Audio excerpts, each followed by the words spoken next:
You're listening to the Joyful Practice for Women Lawyers podcast, episode number 60. Welcome to the Joyful Practice for Women Lawyers podcast. I'm your host, Paula Price, lawyer turned certified executive coach. This podcast was created to empower women lawyers just like you to create a life and practice you love. Join me every week for a break from the hustle so we can focus on you, what you truly want, and how you can create it. If you're over the overwhelm, done with putting out fires, and ready to redefine success on your own terms, you're in the right place. Ready for today's episode? Let's dive in. Hello, my friends, and welcome back to the podcast. It's Paula here, and I'm excited and delighted to be connecting with you this week. Thank you again for joining me. It is a beautiful July week here in Vancouver. The boys in my family have gone away for the week. My son is in camp and my husband's away at work. And my daughter and I have been having a staycation here in Vancouver. And for any of you who have had a staycation recently, you may appreciate just how restful it can be. Now, I'm still working and my daughter is still with me and we are just kind of doing our thing. She's pretty self-sufficient during the days. Right now, she's just watching some TV and keeping herself entertained. And, over the course of the week, we've done some adventures. Last night, we stayed at a hotel downtown and went out to dinner and just, experienced what it's like to be a tourist in our own city. We went to Playland the other day, which is an amusement park, and it's super fun. We went on a bunch of rides. We stayed till really late. We got home well past midnight, which is quite a bit for a 7-year-old girl and me as well. And we've just really been enjoying our time together, and it's her first week off of school, so I'm glad we've been able to do that. It's been a real break for me to have a half-empty house, so able to declutter a lot of what's been going on inside the house, able to declutter my home office workspace, which has felt amazing. And so it really is a shift. The rest has been wonderful, and it's becoming a little bit of a recalibration time for me, just being able to rechannel my energy, refocus on what my goals are professionally over the next few months, in particular for the rest of the calendar year. So just wanted to kind of fill you in on what's been going on here. All is well. And I hope wherever you are and whenever you listen to this podcast episode, that you are doing well, that you are having a good week, and that you are also incorporating some rest into your everyday. And today's topic is all about that component of incorporating rest into your practice, of dealing with that feeling of constantly needing to be productive. And this is a topic that has come up quite a bit in coaching sessions that I have had with lawyers. It comes up in different formats. I'm going to be talking about that during today's podcast episode. I'm also going to be offering you some strategies, some takeaways that you can apply to hopefully come to terms with this problem, or at least manage it better than you may be managing it currently. And if you struggle with this, you are not alone. Trust me. So jumping into today's topic, what we are talking about today is really that challenge that you might feel when it comes to taking time off or doing something that does not feel productive. And the way I've had clients describe it to me and the way that I have felt about it in the past is feeling really guilty when you're not being productive. And what this might look like is you are judging yourself. So I have clients who judge themselves because they feel like they're working too hard, that they're recording too many billable hours, that they're involved in too many projects. And so they kind of beat themselves up over the fact that they are doing too much. Sometimes it shows up as not doing enough. They feel like they aren't hitting targets that they have set for themselves or that their firm has set for them.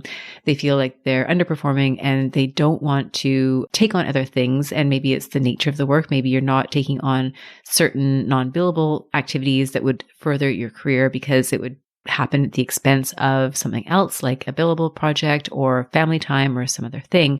And so you find yourself in this state of conflict where you feel like you should be producing more and it's really hard to take time off.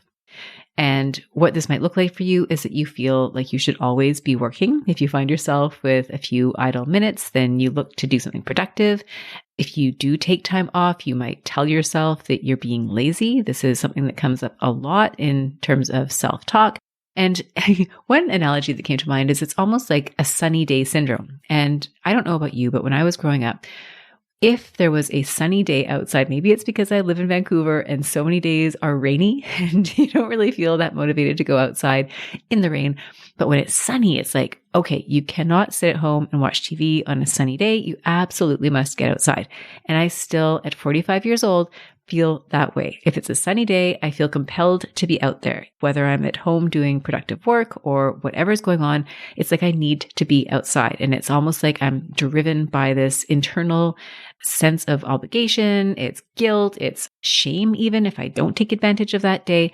And it's like that with productive time. We feel very, very compelled to always be doing something productive or constructive. So if this is something that you can relate to, you are absolutely in the right place. And I would also encourage you to think about what that looks like for you, because we all have our telltale ways of perceiving productivity, perceiving what we should be doing. And so I'd invite you to think about what that looks like and to have that in mind as we go through today's episode. So why does this happen? I mean, why is it that so many of us are struggling with this idea of time guilt, of not really feeling comfortable taking time off and feeling like we always need to be productive? And sometimes it comes from your family of origin. You may have grown up in a household that really valued hard work. And if you were sitting and watching TV, maybe your parents said to you, hey, you really need to be doing something more productive. There's the lawn that needs mowing. There's homework to be done. There's projects you could be involved in.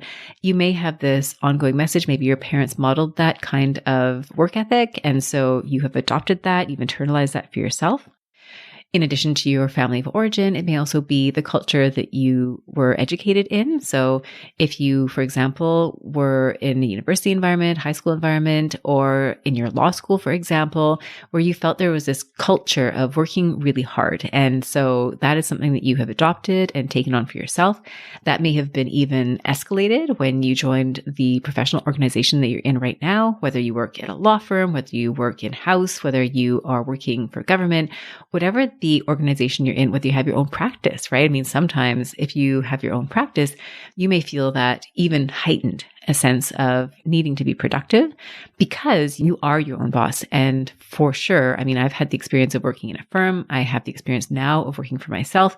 And I can tell you that the level of motivation and desire to be as productive as possible did not go down when I started my own practice. In fact, if anything, it is more so because I don't see myself as ever taking a vacation away from my work because my work it's mine. It's so integrated into my life, especially now with working from home. And so that may be something that you can relate to if you're building your practice or if you have a very independent practice within your firm. You may feel like you are so connected to it that it's just part of who you are and what you do. You are busy. It's part of your culture. It may also be your disposition. I mean, chances are if you were attracted to law and you're attracted to law school, you are there because you're ambitious, you're hardworking. You probably really like working hard. You probably like the feeling of working hard and what it feels like when you accomplish something, when you achieve a really challenging goal. And so it's part of who you are. It's part of your makeup. And it may be that you feel really good and really important when you're busy. And I know I have that way. I have spoken with many lawyers who feel that way, where, in the heat of the moment, when you're in trial or when you're on a closing and everything's happening really quickly and you're there and you're helping out, I mean, that can be a really exciting part of your job. And it may also be that you undervalue rest. And so that's not at all uncommon. I think as a society, we tend to have that, work hard, play hard expression. But the play hard, I question how much of that we actually do. I think we really are emphasizing achievements, accomplishments. That's what gets recognized. That's what people talk about when, at the end of someone's career, oh, here's all the great things that they accomplished. They don't typically talk about all the time off that they took, or, it's just not something that we necessarily have on our radar to value. So what have you been doing, for example, to try to cope with this, right? It's not like this is something that is coming as a surprise. Usually, I think we can all sort of self-assess that we know, okay, this has been, I've been really busy. I really struggled to take time off. How am I going to deal with this? And it may be that you've been taking cues from others. So you may have family members, for example, who are constantly telling you, you work too hard, you need to take time off, you need to get more rest. And it kind of feels like they don't really understand you. They don't really understand what your world looks like. They don't really understand how difficult it can be to take some time off.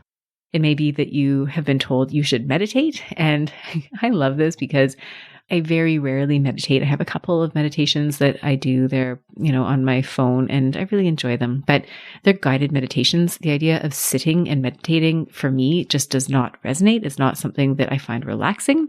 So if people are telling me that to relax or to rest, I need to meditate, that's never going to work. You might feel the same way. Maybe that people tell you to take a vacation, and so you take a vacation, and next thing you know, you feel even more stressed out because you're constantly checking your emails, but now you can't really do anything about it because you're not in your workspace, so you don't have access to the things that you need. It may be that people tell you to relax, and of course, that's like impossible. If somebody ever tells you to relax, that is going to lead to the opposite result. You might try to book a spa treatment, for example. You set yourself up for a massage, you take time away from the office, and there you are sitting there. And all you can think about is the to-do list that's running through your head and the things that haven't been done at the office and the phone calls you need to make to your family members that you haven't spoken to, or the things that you need to organize for your children. I mean, there's all this, it's like almost like spinning, right? And so the other things that you might try to do is to say no. And so you try to set boundaries, you try to say no. And then you just end up feeling guilty and thinking that you should have taken on the project. Maybe you're following up and checking in. Did they find someone else to do this thing that they asked you to do? And so by the end of it, instead of feeling rested, you feel uncomfortable. You still find yourself having spinning thoughts. You can't truly rest, right? Like I said, you say no, but then you feel super guilty because you've said no instead of saying yes.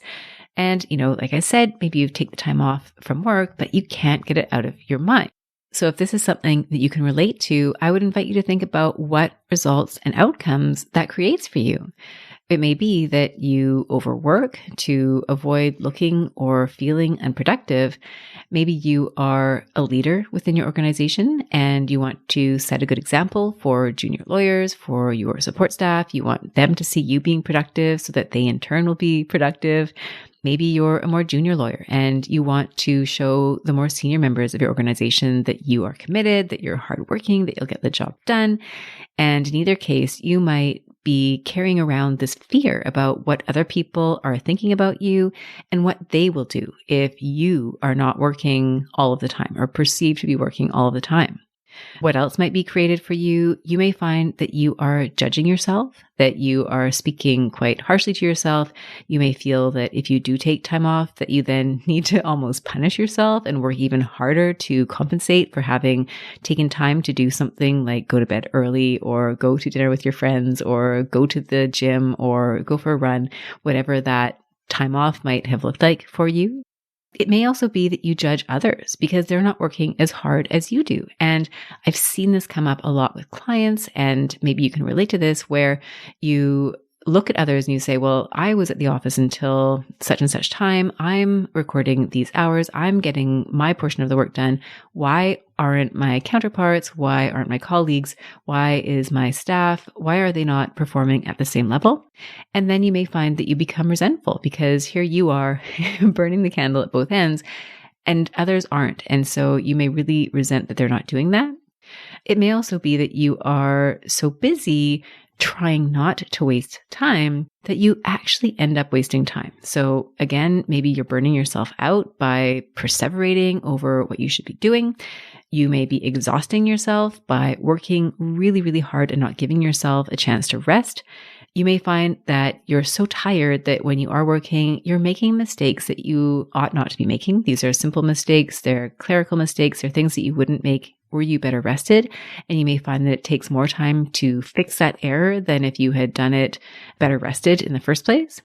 And it may also be that you find that you're wasting time by complaining. Maybe you're complaining about being tired, or you're complaining that other members of your team aren't pulling their weight. And so instead of using your time to either be productive or to take some time off, you find that you're actually kind of wrapped up almost either in a conversation with somebody about it or you're thinking about it on your own time. And that in itself is time that is not truly being spent doing something that likely is bringing you a great deal of value. So if this sounds like something that you have struggled with in the past, then you're in luck because today I have some ideas. I've actually got 7 ideas, and that actually sounds quite a bit. When I was preparing, I thought, oh, that's 7 pointers. It's a lot to keep track of. There are show notes that come along with this podcast episode. There's a transcript if you want to go back to that.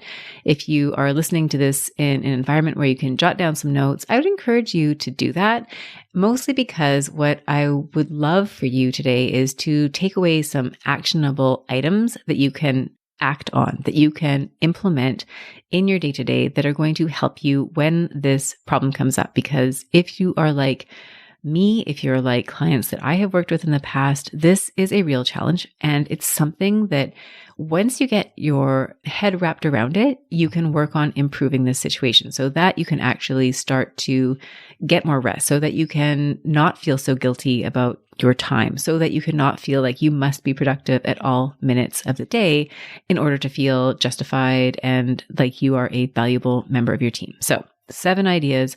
I'm going to start with number 1. And number 1 is to gain awareness of your relationship with rest. So if you are one of those people who really struggles with wanting to be productive all of the time, then I would invite you to think about what your current beliefs are about resting. So I mentioned initially that as a society, and perhaps this is something that you feel yourself, is that we can sometimes really undervalue the importance of rest. Or looking at it from a different angle, you may perceive rest as being lazy or unproductive or something that must be earned, right? You can only rest after you've done X, Y, and Z.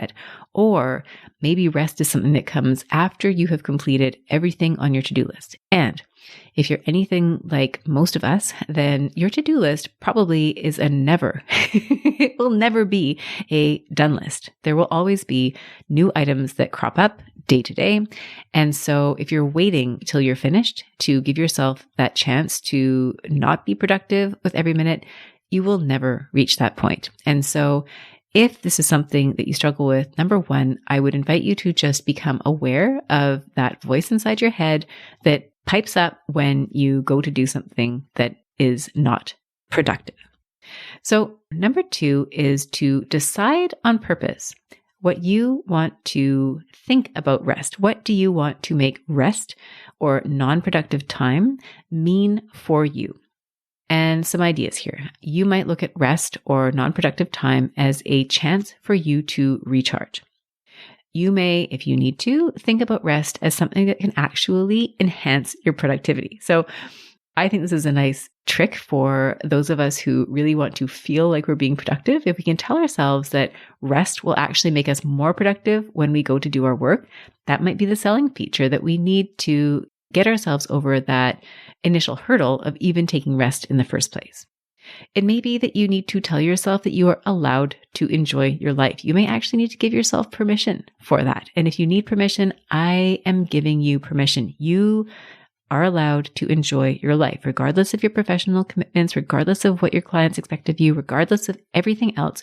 You are allowed to enjoy your life. And another thought you may choose to believe about rest is that your rest, your self-care, your time away from being productive is absolutely essential for you to show up as your best professional self, to be able to serve others in the way that you want to serve them, in the way that you are capable of serving them. So step number 2 is to be intentional about how you choose to think about rest. So the third step is to go to that notion of balance, that notional idea of balance that everyone's always talking about, work-life balance, and decide what that looks like for you. And I mentioned earlier, you may have a family that is always kind of making comments or asking you, are you okay? You seem to be working a lot. Is this working for you? And you may feel like the level of balance in your life is absolutely perfect for you. So think about it. How much do you want to work? And if I ask myself that question, I like to work at a level where I have a little bit more on my plate than is comfortable. I find when I'm a little bit more than busy, I feel energized. I'm excited to work on my projects. I am efficient. I am able to get through most of what I want to do in a day and with some spill over the next day. If it goes to the point where I'm really struggling to keep up, then I feel a bit overwhelmed. I feel a bit uncomfortable. I can still manage my way through it, but it's not how I want to be all of the time. I'm totally okay with doing that in waves. So that goes to another question that I have for you, which is, what is realistic in your practice? Do you have a practice that is very steady? Do you have a practice that runs in cycles? Do you enjoy having cycles?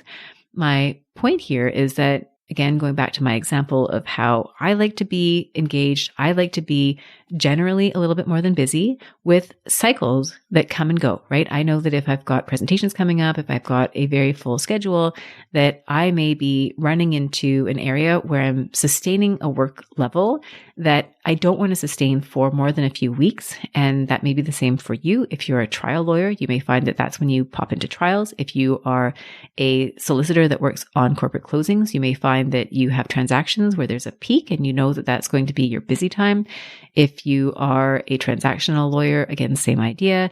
If you're a practice, kind of cycles with the time of the year. Maybe there's a tax season, for example, where you're particularly busy. Maybe there's year end for companies that you represent where there's going to be a lot of activity at a certain time of year. So for each of you, you're going to have a different way of looking at your year. And there may be periods that are very busy. There may be periods that are very slow. And so for each of us, the question then becomes, what kind of a practice do you want? And if you find that the practice that you're in is no longer compatible with your needs, right? Let's say you, and this happens often when lawyers have families and all of a sudden they find the hours they were able to keep in private practice are no longer sustainable. Sometimes they are, right? Maybe the lawyer makes accommodations so that they have the support that they need for their growing family so they can do extreme cycles. And by extreme, what I really mean is those peaks and valleys, right? Where you're required to be at the office longer. If you have a childcare situation where you need to absolutely pick your kid up from daycare at 5:00 or they call child services, that's a different story than if you have a spouse or a partner who's at home who can help sort of trade off on the days that you need to be late, etc. So I guess what I'm trying to say here is you need to evaluate the level of productivity, the level of busyness, the balance that is ideal for you and what you currently have. And does that work? And sometimes it will not, which may require you to then either shift things on in your personal life or to find a different job. This happens. And so all I'm inviting you to do here is to be realistic about that. What does balance look like for you? What feels right to you?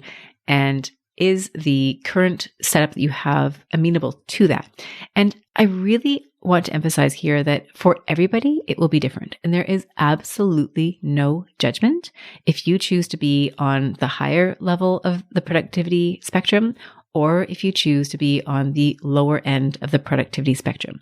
And I think this is where we can get into a lot of trouble thinking, oh, I'm billing too many hours. I'm not billing enough hours. My career isn't moving fast enough. Oh, my career is moving too fast. There's a whole range of things that you can be feeling and experiencing. And what I'm inviting you to do here is to simply ask yourself what feels right to you and to allow that to be your guide. It doesn't have to be what other people say is recommended. It's you who gets to decide. And once you've done that, so that's step 3. Step 1 was gain awareness of your relationship with rest. Number 2 is to decide on purpose what you want to think about rest. Number 3 is to be intentional in choosing what work-life balance looks like to you. And number 4 is to choose what rest looks like to you. So much like everyone is going to have a different threshold for the levels of productivity that they ultimately desire to have. And by productivity, I guess it's a bit late in the game, but I should clarify when I think of productivity, it really is that I'm talking about professional productivity. So your work environment. There's also productivity in other areas of your life in terms of if you have children, getting things done at home, keeping a house that's relatively organized, making sure meals are on the table, etc. There may be other elements of productivity for you. Maybe it's a business that you run on the side. So there's lots of ways of being productive. Right now, I'm just really focusing on that professional work. So going back to step 4 is to choose what rest looks like to you. And again, this is going to look different for everybody. So as I mentioned, the idea of sitting and meditating for me does not feel like rest. I don't enjoy it. It does not bring me all that much pleasure. Like I said, I'll listen to meditations when I'm falling asleep sometimes. But to me, rest is being outside. It's going for a walk. It's spending some leisure time with my kids. It's having dinner with friends. It's having a phone call with my mom. Like there are things that are restful to me that don't necessarily involve me being inert and sitting and recharging like a cell phone that's plugged into the extension cord. So for you, I would invite you to think about what rest looks like for you. Is rest going to the spa? Is rest having a meal with friends? Is rest having white space where you can just have a nap? It's going to be different for everybody. And so your job is to define that. And if you do have a pen and paper handy, and if you're listening to the recording, which I guess you all are, pause the podcast and jot down 2 or 3, 5, I don't know, ideas for yourself. What does rest actually look like? Because when you know what that looks like, then you can start building it into your day a lot more easily than if you don't even know what that looks like for you. And the reason that this is important is because we are going to have these ideas that we should be productive at all times. And so you are going to have times when you are absolutely productive. And that's important. It's important for your professional work. It's important to feel good. And one way to start being able to pull yourself away from the idea that you always need to be productive is to start blocking in rest and non-productive time. And that actually is number 6 on my list, but we're going to get to that. But here I just want you to be aware of some of the activities that constitute rest or non-productive time for you that you enjoy. So that's number 4. Number 5 is to manage your to-do list. Now, if you are a longtime listener of this podcast, then you know I've got lots of episodes on time management. And there are episodes about scheduling your time. There are episodes about how to create efficient systems at work.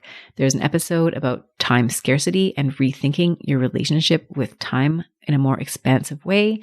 There's a recent episode about how to do less and be more. And what I'll do is I'll just put links to all of these episodes in the show notes. There's also an episode that's about planning, more long-term planning. And so what I recommend doing here is you will feel so much more comfortable taking time off from being productive when you have a framework in place, when you know that you can rely on yourself to get the things done that you need to get done. And I highly recommend having a very structured and methodical way of managing your practice, of managing your time so that you know what projects you're working on, you know roughly when you're going to work on them. I know you've got a busy practice where things come in out of the blue and your whole day gets completely disrupted. That is part of having a practice. You still need to have a time management system because you want to have structure in your days so that when you do get those interruptions, you're able to recalibrate. And so for all of you listening, if you haven't already listened to some of those time management episodes, or if you want to really elevate and recalibrate the way that you manage time, I would highly recommend tuning into those episodes and thinking about how you can apply those ideas in your practice. So managing your to-do list, what I would recommend here specifically for being able to enjoy your non-productive time is to be very cognizant when you wrap up your day of what items you need to do the following day. So before you leave your workspace, I recommend having a list of the things that you want to do the following day. I had an interview with Estelle Winsett. It aired last week. She had a brilliant tip. I think I mentioned this in an earlier episode of lining up your items for the next day and then creating a paper stack. If you use paper, to stack your papers in a way that you are tackling your assignments or that you're set up to tackle your assignments in exactly the same order that you have on your to-do list. I thought that was such a brilliant time-saving hack. So what you want to do here is just set yourself up so that mentally, when you leave your workspace, when you leave the office, you already know that you're set up for the next day. You've done yourself a favor. Your future self, tomorrow morning you who shows up at the office knows exactly what she needs to do. So highly recommend that. I also recommend having a notepad handy. Now, this is a practice that I recommend, especially for those of you who wake up in the middle of the night with ideas or things on your mind that you need to get done. And this is a practice that I have on my own. I actually have a notepad next to the bed. I have a pen, and I find sometimes I will wake up at 2 a.m. and all of a sudden these ideas are flowing through my mind. And so I write them all down. And once I've written them all down in the middle of the night, I can then put it to rest and I can go to sleep. And then the next day I get to look at that list and decide which of these ideas are, are not worth following up on and which of those ideas absolutely require follow-up. So whether your ideas come to you in the middle of the night, or maybe it's after dinner when you're washing dishes, maybe it's when you're going for a walk in the woods, have a notepad or your phone handy so that you can write yourself little notes and find a way and a system to compile those notes so that you actually do go back to them. And that will allow you to rest better because you know that if an idea does come to you, if something comes up, you can store it somewhere and put it away. You do not want to leave that in your mind unwritten down because it's just going to add to any perseveration that you have, any spinning thoughts, any anxiety that you have over not getting that thing done right away. Once you write it down and you store it somewhere, you now know you can go back to it. So that was number 5, is to manage your to-do list. So discipline yourself with your timekeeping, with your scheduling, with the way you run your practice. Have a note. Couple more ideas here is to ask for help. As lawyers, I know you are super independent. You're smart. You get things done. You do things better than, this is the truth, right? You get things done the way that you want, often better than those who you would assign things to. And so my advice is to ask for help. Even if it means things don't get done exactly the way that you would like to have them done, please do yourself that favor and just clear things off your to-do list.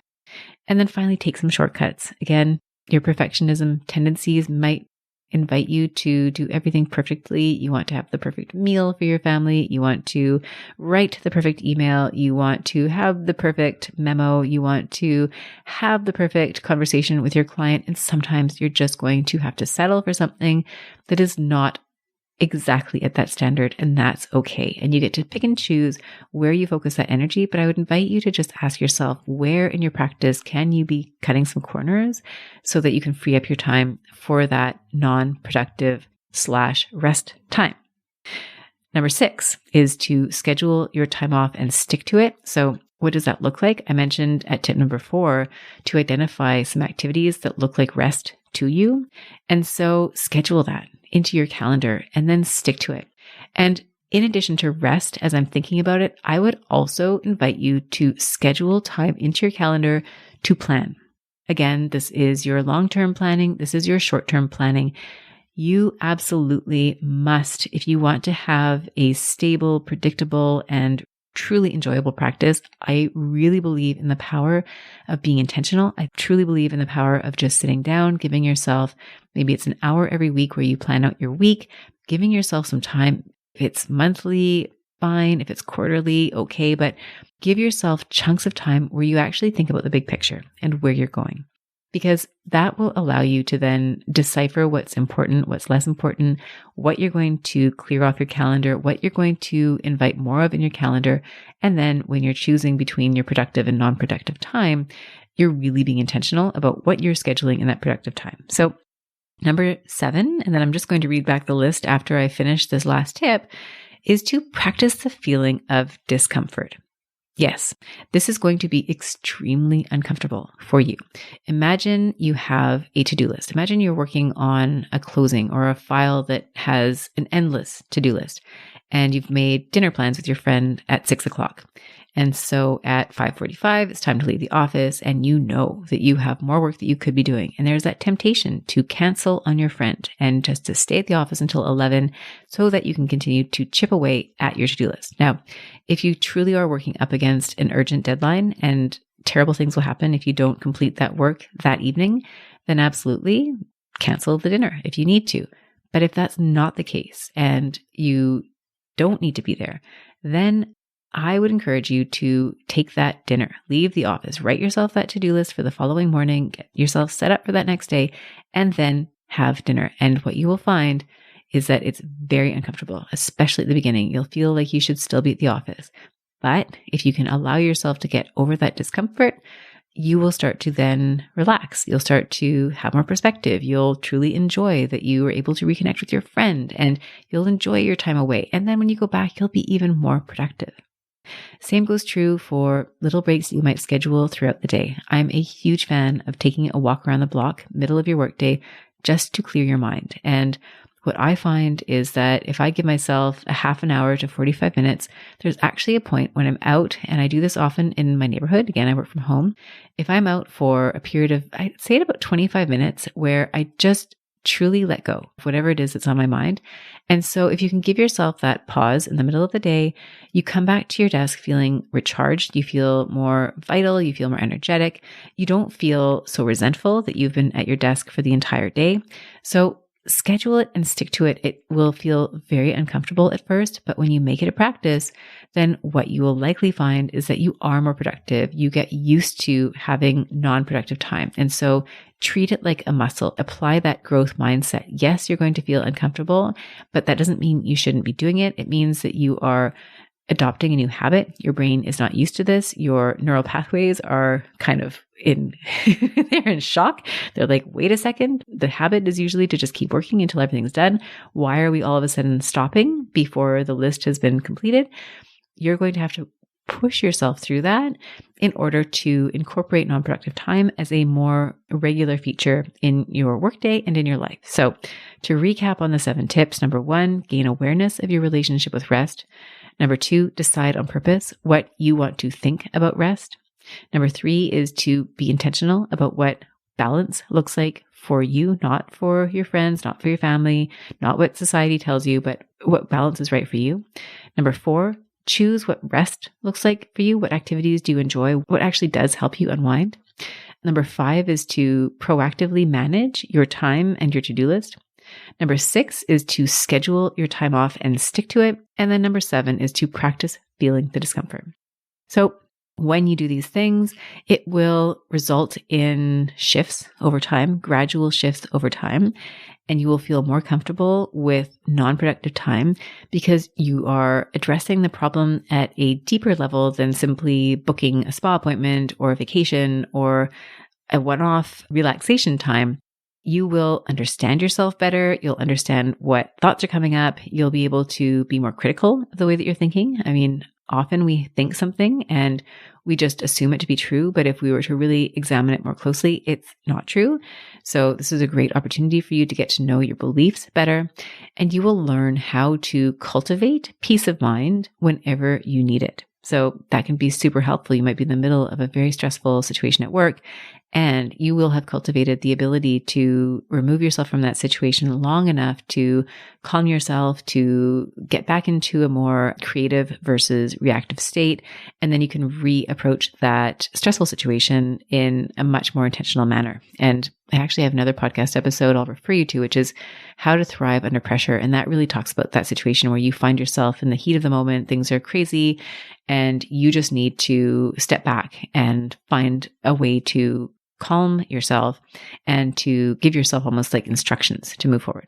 So what skills will you need? Number 1, you will need to reevaluate and potentially redefine your relationship with time and with value. Because if you are completely immersed in a culture where the billable hour is at the top of the hierarchy and you evaluate your own worth, your contributions to your organization based on the hours that you're billing, then you're going to have to, I think, reimagine what value means to you, because it's not always just the billable hour. There are other elements of value that you're contributing at work and away from work that we'll want to kind of raise up in terms of the priority levels. And number 2, another skill you'll need is to become very self-aware, right? What are your thoughts and feelings, and what is your relationship with rest? And that will tell you a lot about some of the unconscious beliefs that you carry around with you when it comes to rest and productivity. You're also going to want to raise your self-awareness about what supports you best. So how do you recharge? How do you take time off? How do you want to structure your days and your weeks? What does balance look like for you? What are your triggers? What are the situations where you're likely to find yourself trying to work really hard, trying to be very productive? Are there certain areas or triggers that incite that in you? And what can you do to proactively manage yourself? How can you get ahead of those triggers if they are there? Maybe it's, when you get into a trial situation that you're going to be extremely busy, that you're not going to have time to go grocery shopping, that you're not going to have time for your friends? What can you do to set yourself up for success during those more trying periods? Again, if you're dealing with closings, it may be similar. What can you do to set yourself up for that? You want to be proactive and really onto yourself. And then the other skill, of course, is learning to manage discomfort. And so allowing yourself to shift from a person who doesn't believe in taking time off, who isn't used to rest, who isn't used to not being productive. If you're all of a sudden going to engage in that non-productive time, what is that going to feel like for you? How are you going to manage that initial stage, especially when you just feel like, like this feels so uncomfortable. I must be doing it wrong. It really can't be a good idea. That's part of your work, is to learn to get through that. So if you can do that, if you can apply these skills and you can take, whatever of these strategies I've suggested that work for you, if you can do these things, then you will give yourself greater longevity. You will be less prone to burning yourself out from the exhaustion of working so hard and feeling like you always need to be working. You will also find that you enjoy your work more because you are balancing it out with some non-productive time. And you may also find that, ironically, as you allow yourself to have more designated non-productive time, that you end up wasting less time and actually being more productive. So this, my friends, is the episode that I share with you for all of you amazing professional women who are struggling with taking time off, with having that non-productive time. I hope that this episode has been helpful for you. I hope that the tips that I've shared here have been helpful. They resonate with you, that you feel like, okay, I'm validated. I'm not the only one who struggles with this. And now I have some ideas on how I can cope with this. And if you want more help, you know exactly where to find me. I would love to be of service to you.